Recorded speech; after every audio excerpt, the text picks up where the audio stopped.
जय शिवराय मित्रांनो, आज आहे 5 नोव्हेंबर आणि आज खानदेश विदर्भ पावसाच्या तडाख्यातून मुक्त होतोय। तसंही कालपासून बऱ्याच ठिकाणी पावसाची टक्केवारीमध्ये चांगली घसरण झाली, पण आभाळाचा दाग, ढगाळलेली परिस्थिती, अजूनही थंडी चांगल्या पद्धतीने सुरू झाली नाहीये। थंडी आणि हे पाऊस महाराष्ट्रातून एक एक करत एक दिवसाआड तो निघून जातोय।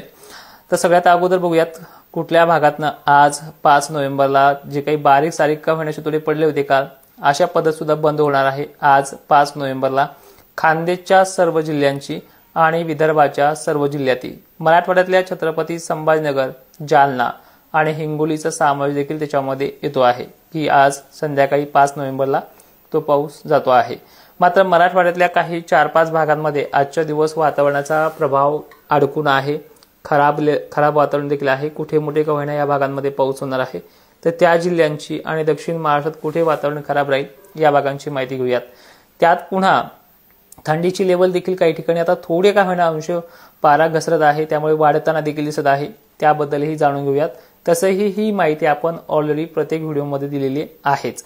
तर बघा, आज खानदेशचा संपूर्ण भाग, नागपूरचा देखील संपूर्ण भाग 90% पेक्षाही अधिक, त्यापैकी 99% पाऊस निघून जातोय। एखाद्या ठिकाणी स्थानिक वातावरणाचा पाऊस तसाही 12 महिने होत असतो, ती भीती आता राहिलेली नाहीये।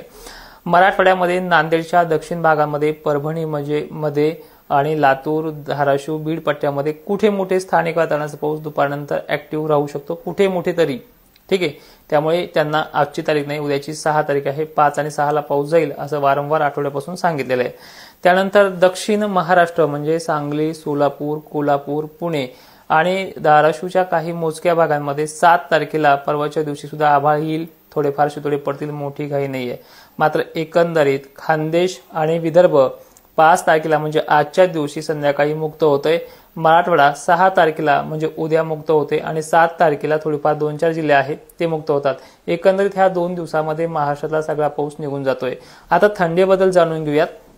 आज पावसाचं वातावरण हे पूर्ण क्लिअर होत असताना सुद्धा टेम्परेचर मात्र 2 दिवस कायम असल्यामुळे जी काही 6 तारीख आपण थंडीच्या बाबतीत खानदेशला दिलेली आहे, त्यापेक्षाही 2 दिवस अगोदरच कालपासून थोडी वातावरणामध्ये गारवा जाणू लागलाय। पण आपल्याला थंडी दाखवायची, गारवा नाहीये। तर थंडीचं प्रमाण देखील 6 तारखेला संध्याकाळच्या वेळेला खानदेशच्या सर्व जिल्ह्यांना आणि विदर्भाच्या सर्व जिल्ह्यांना बऱ्यापैकी जाणू लागेल। आणि 7-8 पासून पेरणीच्या ज्या काही तारखा दिल्यात आपण खानदेश, विदर्भ, मराठवाड्यामध्ये 8 पासून 9 पर्यंत गहू आणि हरभरा, तर एवढी चांगली थंडी आहे की सकाळच्या पारी जी थंडी ऍक्च्युअल आपल्याला दरवर्षी मिळत होती ती सुद्धा ह्या तारखेपासून निरंतर मग 20-25 दिवस पण कायम राहणार आहे। त्यामुळे तुमचा प्रश्न मिटलेला आहे। तर मराठवाड्याची थंडी आणि पश्चिम महाराष्ट्राची थंडी सुद्धा याच तारखेलाच 8 आणि 9 ला कडाक्याची पडेल, चांगली पडेल। पण त्याची पडसाद ह्या 2 दिवसातच आजपासूनच संध्याकाळी जाणू लागतील, 6 ला अजून चांगले जाणू लागतील आणि 7 ला तर थंडी येतेच आहे, पण 8 ला आणि 9 ला चांगली तीव्र थंडी जाणू लागेल। अशी परिस्थिती मराठवाड्यातल्या सर्व जिल्ह्यांची आहे आणि पश्चिम महाराष्ट्राची आहे। दक्षिण महाराष्ट्रात 7 तारखेला वातावरण थोडं खराब असल्यामुळे 1 दिवस लेट 9 तारखेला थंडी चांगली जाणू लागेल। अशा प्रकारे ह्या मराठवाडा, विदर्भ, खानदेश या 5-6 विभागांचा देखील प्रामुख्याने थंडीमध्ये प्रवेश होतो आहे अवघ्या 2 दिवसामध्ये। आणि ह्या आज आणि उद्या थंडी संध्याकाळची सुद्धा चांगली जाणू लागेल। पण आपल्याला ऍक्च्युअल पेरणीच्या योग्य थंडी जी आहे ती 7-8च्या पुढेच आपल्याला पाहायला मिळेल।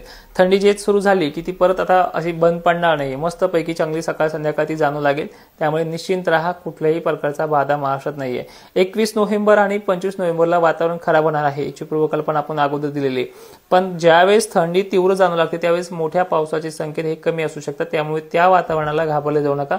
ते किंचित असं स्वरूपाचं काही ते 2-3 जिल्ह्यांना जसं की नांदेड, लातूरच्या आणि सांगली, कोकण किनारपट्टीला का हवे असतो त्या पावसाचाच तिथे अलर्ट आहे आणि तो सांगावा पण लागतो। पण अलर्ट म्हणून नाहीये, कुठेही बारीक सारीक थोडे खवल्याचा आभाळ वाढणं, मोठ्या पद्धतीचा पाऊस नसणं, ही गोष्टी त्यामध्ये अवलंबून असतील। त्यामुळे पेरण्या निश्चिंत करा।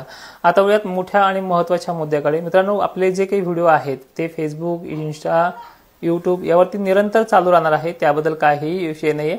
पण आता जी काही रेग्युलरिटी येते, आपण रोज लाईव्ह घ्यायचो, अशा सगळ्या गोष्टी आता इथून पुढे थोड्या स्टॉप करूयात। कारण की 1 दिवसाआड 2 दिवसाआड तिथे टाकत जाऊया, काही मेसेज असेल तर टाकत जाऊयात, कुठे कार्यक्रम असतील तुमच्या भागांमधले तेही आपण ह्या फेसबुकवरती, इंस्टावरती आणि युट्यूबवरती टाकत जाणार आहोत। ते देखील अपडेट पाहत राहा। मित्रांनो, आतापर्यंत जी काही सेवा केली त्याबद्दल तुम्हाला काय वाटतं त्या प्रतिक्रिया कमेंटमध्ये देखील करा। आणि निश्चिंत आपल्या व्हिडिओजला प्रत्येक तुम्ही लाईक करणाऱ्या शेतकऱ्यांचे नक्कीच आभार व्यक्त करतोय। आणि आपला इन्स्टाचा जो काय आहे फॉलोअर्स वर्ग तो 1 लाखपेक्षाही जास्त झालाय, तिथे देखील तुम्ही केल्याबद्दल धन्यवाद. फेसबुकवरतीही आपला 1,60,000पेक्षाही जास्त झालाय, त्याबद्दल तुमचे आभार. आणि फक्त बाकी राहिला आहे युट्यूबचा, तो देखील तुमच्या सहकार्याने पूर्ण होईल असा अंदाज दिसतोय. तर तिथे देखील तुम्ही 8,000 शेतकरी जोडून 1 लाखाचा टप्पा पार कराल अशी अपेक्षा आहे. जय शिवराय, धन्यवाद.